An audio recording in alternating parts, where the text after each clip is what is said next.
Alright, so we're moving on to number 7 of my top 30 favorite movies.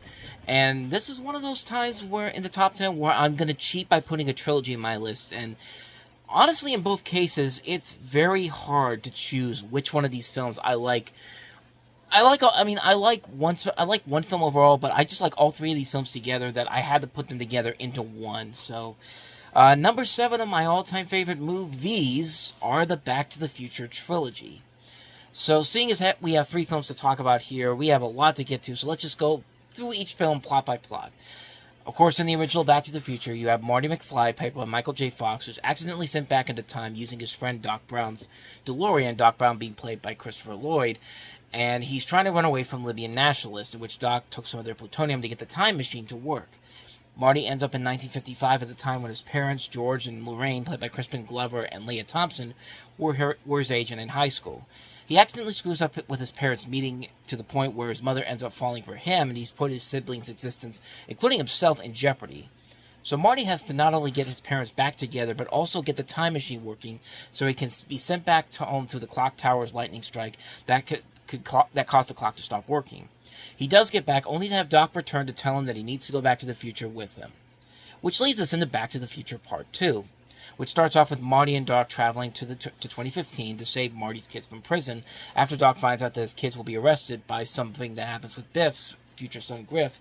Griff and Biff are played by Tom Wilson, of course.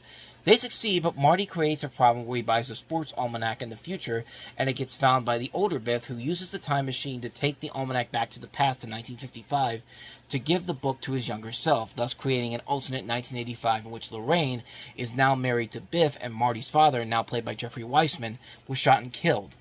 And Hill Valley has basically turned into a hell on Earth. No, it's Hill Valley, although I can't imagine hell being much worse. But both Marty and Doc travel back to 1955 to get the book and destroy it, and after succeeding, the time machine and Doc get sent back to 1885, and Marty gets trapped in 1955 when the Doc of 1955 is awestruck to see him back from the future, which leads us into the final film in the trilogy, Back to the Future Part 3, which Marty and Doc of 1955 find out that Doc Brown dies in 1885 and at the hands of Biff's great-grandfather, Buford Mad Dog Tannen, once again played by Tom Wilson. So Marty gets sent back to 1885 to bring Doc home, but realizes that the time machine won't work since there is no plutonium or fuel to bring the time machine back into the future, and thus resorts to using a speeding locomotive to bring the time machine up to 88 miles per hour to send them both home. But Doc finds it hard to leave once he falls in love with Clara Clayton, played by Mary Steenburgen.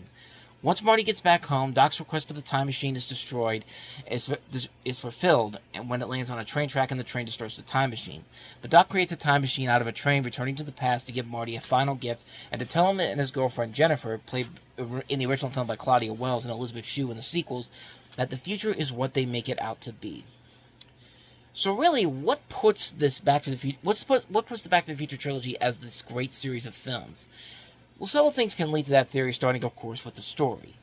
Director Robert Zemeckis and co-writer Bob Gale create this really good story, with the first film combining all the elements that make a great movie. Good characters, good comedy, good dramatic elements, making for one hell of an epic film. And when they made the sequels back-to-back, they managed to keep the things that made the first movie work and added some new elements into the sequels that not only keep the story flowing, but also keep us very entertained throughout the course of all 3 films. The characters themselves are also very memorable. Both Fox and Lloyd create great characters with Marty and Doc, because you can see that the two of them do have a friendship that you can easily buy into. We can connect with them when they realize the situations they are in could be very dangerous. And Biff is really one of those great film bullies when you hate him, but you like him for his stupidity at the same time. And he's one of those characters where he really does get more menacing as the film goes along. Take, for example, in Back to the Future Part 2, when he meets his future self. It's such a great scene because the older Biff is trying to get the younger version of him to think for once and realize that he's been given a golden opportunity when he's given a sports almanac, but the younger Biff doesn't seem to give a crap about it until the older Biff shows him that he's actually onto something. On top of that, you got Marty's parents, who have a lot of great moments together. Strickland's great as one of the great characters and the great supporting characters. Mary Goldie Wilson. The actors in this movie are just all top-notch. Another thing leading into the great aspects of the trilogy, the visual effects and the makeup effects. They are really well done. They're, of course, done by Industrial Light and Magic, and are spectacularly creating realistic time machine elements like the flames coming from the back of the car when they go back in time, or the hoverboards in part 2 and 3. They look very realistic, and they're not fake. They don't look fake at all, even though obviously they don't exist in real life. But man, how come we haven't gotten one of those hoverboards in real life, man? Like, I know we have the hoverboard, but it's not the same thing as the ones in this movie. That's what we wanted to see when we think of a hoverboard, not whatever the hell we have, the thing we have now with the wheels and all that can easily catch on fire. But I digress. That's just a little bit of me nitpicking, bitching and moaning, whatever you want to call it. But in addition to the makeup effects are really good too. They did a very good job in the first movie creating near 50-year-old versions of the then 20-year-olds, Leah Thompson, Crispin Glover, and Tom Wilson. And then with the sequels coming out, they did a great job of doing the same thing, not only to Thompson and Wilson, but also Michael J. Fox, who does it several times as playing different characters, including in the second film where he plays his daughter, and in the third film where he plays one of his ancestors in Seamus McFly.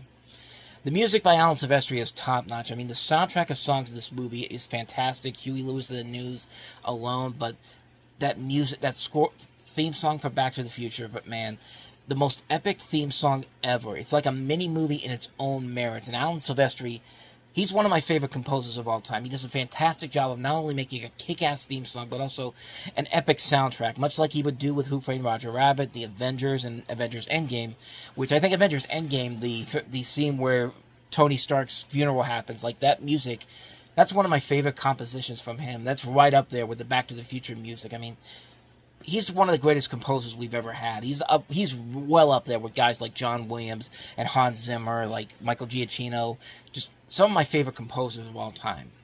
And David Newman, of course, the late great David Newman. Man, what more can I say about this? The Back to the Future trilogy manages to take 3 films to tell a thrilling and awesome storyline and make it very enjoyable. Everything about this film series is memorable, from its characters, its stories, its action, the time machine, the comedy, the drama. Everything just comes together to make one of the best trilogies of all time. Like, I honestly think the best one is easily the best one to me is the first one, just in terms of like consistency, a really good complete story. 2 and 3 definitely have their flaws to it. Second one is the one that I have the most nostalgic place in my heart, because that was my first exposure to Back to the Future when it used to be on the Sci-Fi Channel and USA Network all the time. That's the one I remember the most, and as much as I like the first Back to the Future, I think that's the best film. I really love Back to the Future Part 2 a lot. Part 3 may be the weakest of the 3, but it still has those elements that make it worthwhile in the end. I mean, what more can I say about this that hasn't already been said? The Back to the Future trilogy, just 88 miles per hour of pure awesomeness. Number 7 of my all-time favorite movies of all time. So with that said, that's going to wrap this week up. Check out what I had to say about last week's number 8 spot, Do the Right Thing. I will link to that in the comments below. Check out some of the other movies I've talked about. And I will see you guys next week. So until then, take care.